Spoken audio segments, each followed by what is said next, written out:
Reframing self-discipline and cultivating virtues. What if everything you thought about self-discipline was actually backward? Most people think self-discipline means suppressing desires and forcing yourself to do things you hate. But that's not what true self-discipline is about at all. Self-discipline isn't about stifling desires.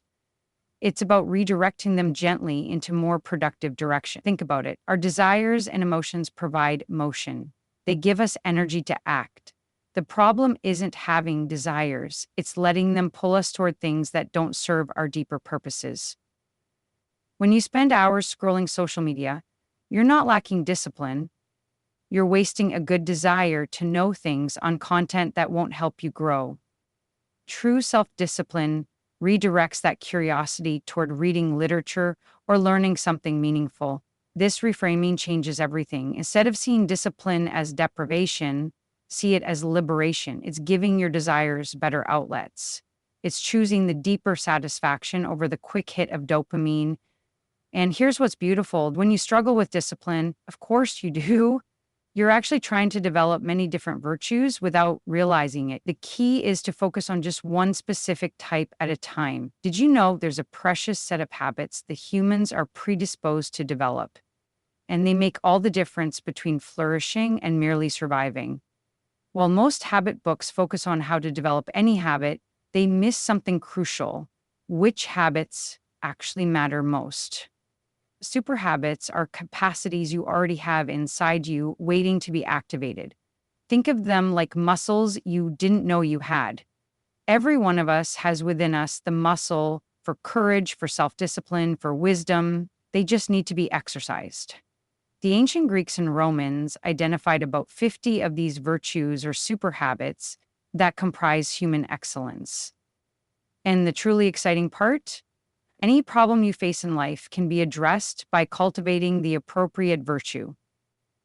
When you practice one aspect of a virtue, you're strengthening that entire muscle. If you practice restraint by waiting 24 hours before making impulse purchases, you're not just getting better at shopping. You're developing restraint itself, which transfers to every area of your life. Regular habits make you better at specific tasks. Habits make you better at being human. Would you believe that human excellence can be mapped as precisely as human anatomy? For centuries, we've had a complete map of virtues hiding in plain sight. And this isn't just philosophical theory, it's a practical framework for living well. There are 4 cardinal virtues that form the foundation: prudence, justice, fortitude, and temperance. Think of them as the primary colors from which all other virtues are mixed. Prudence governs our thoughts and decisions. Justice guides our interactions with others. Fortitude helps us move forward despite fear. And temperance, or self-discipline, helps us manage our desires. Why these 4? Because they map perfectly to daily life. Each day consists of thoughts, actions, and feelings. The feelings divide into attractions and repulsions, fears. So the 4 virtues correspond exactly to these 4 aspects of human experience. What's fascinating is that the best way to develop these virtues is in the reverse order. Start with self-discipline. Without it, you are at the mercy of whatever passion grabs you in the moment. Once you have some self-discipline, develop courage, because otherwise the first obstacle will stop you. Then focus on justice, how you serve others. Finally, develop practical wisdom to make good decisions. Every virtue represents a golden mean between 2 extremes. Self-discipline isn't about denying all pleasures. That would be joyless austerity. It's about finding the middle ground between overindulgence and excessive restraint. What if the personality tests we love are actually limiting our growth? There's a dangerous confusion happening in our culture between personality and character, and it's keeping many of us from becoming who we could be. Personality assessments tell us our tendencies and preferences. They identify our strengths and weaknesses, and that's valuable information. But here's the problem. They implicitly suggest this is just who you are. They encourage us to lean into our strengths and not worry too much about our weaknesses. But character is something entirely different. Character is made up of virtues, habits of excellence that anyone can develop. Your character is completely malleable. Any aspect of it can be updated at any time. When someone says, "I'm just not a disciplined person," or "I'm not naturally courageous," they're confusing personality with character. It would be like saying, I don't have cardiovascular capacity while refusing to exercise. Of course, you can develop discipline. Of course, you can become more courageous. This distinction offers tremendous hope. You're not limited by what you were born with. You can develop any virtue you need. Your personality might be relatively fixed, but your character is yours to shape. The positive psychology movement sometimes calls virtues character strengths, implying some are naturally stronger than others. But that misses the point. These aren't strengths, they're habits of excellence anyone can acquire. Don't just play to your strengths, fix what needs fixing. Can ancient virtues really help with modern problems like social media addiction and impulsive shopping? Absolutely, and they're more relevant now than ever. Let me share a few practical examples of virtues that directly address today's challenges. First, there's restraint, the ability to resist trivial or petty temptations. This is perfect for our age of constant distraction. It's what helps you pause before making an impulse purchase or posting an angry comment. Even small practices help develop this virtue. Try waiting 24 hours before buying anything online, and you'll strengthen your restraint muscle. Then there's diligence, properly channeling your curiosity and desire to know. The key insight here? You develop diligence not through forced discipline, but by falling in love with your subject.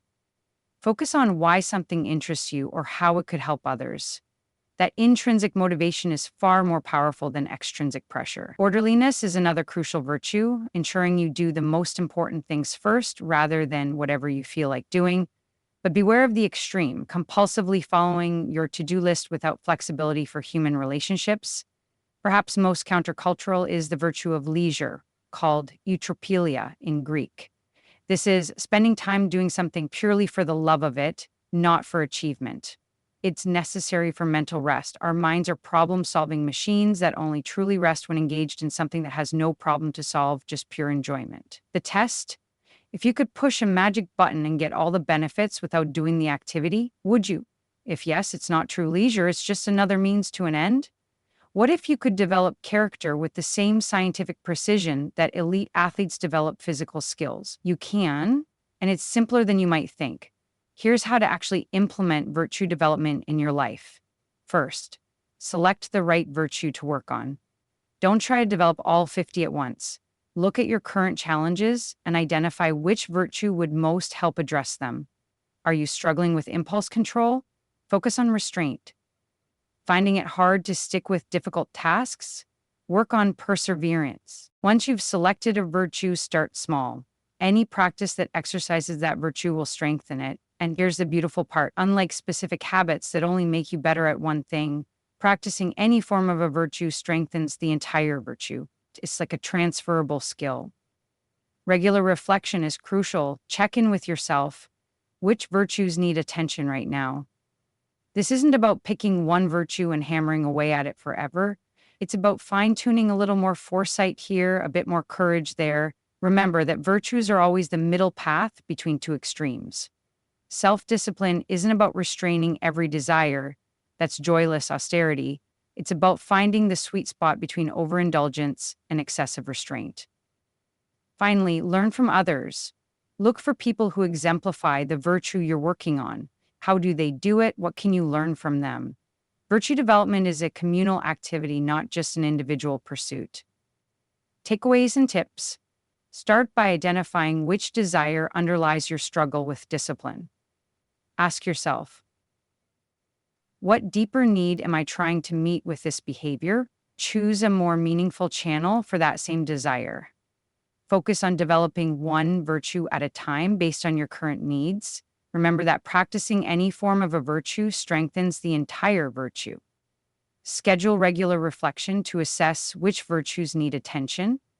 Recognize that virtues are always the middle path between two extremes.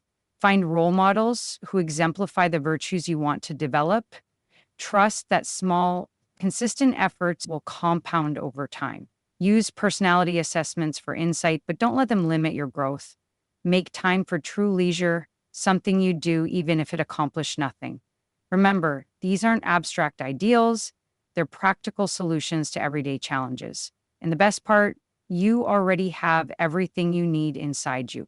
These virtues are simply waiting to be activated.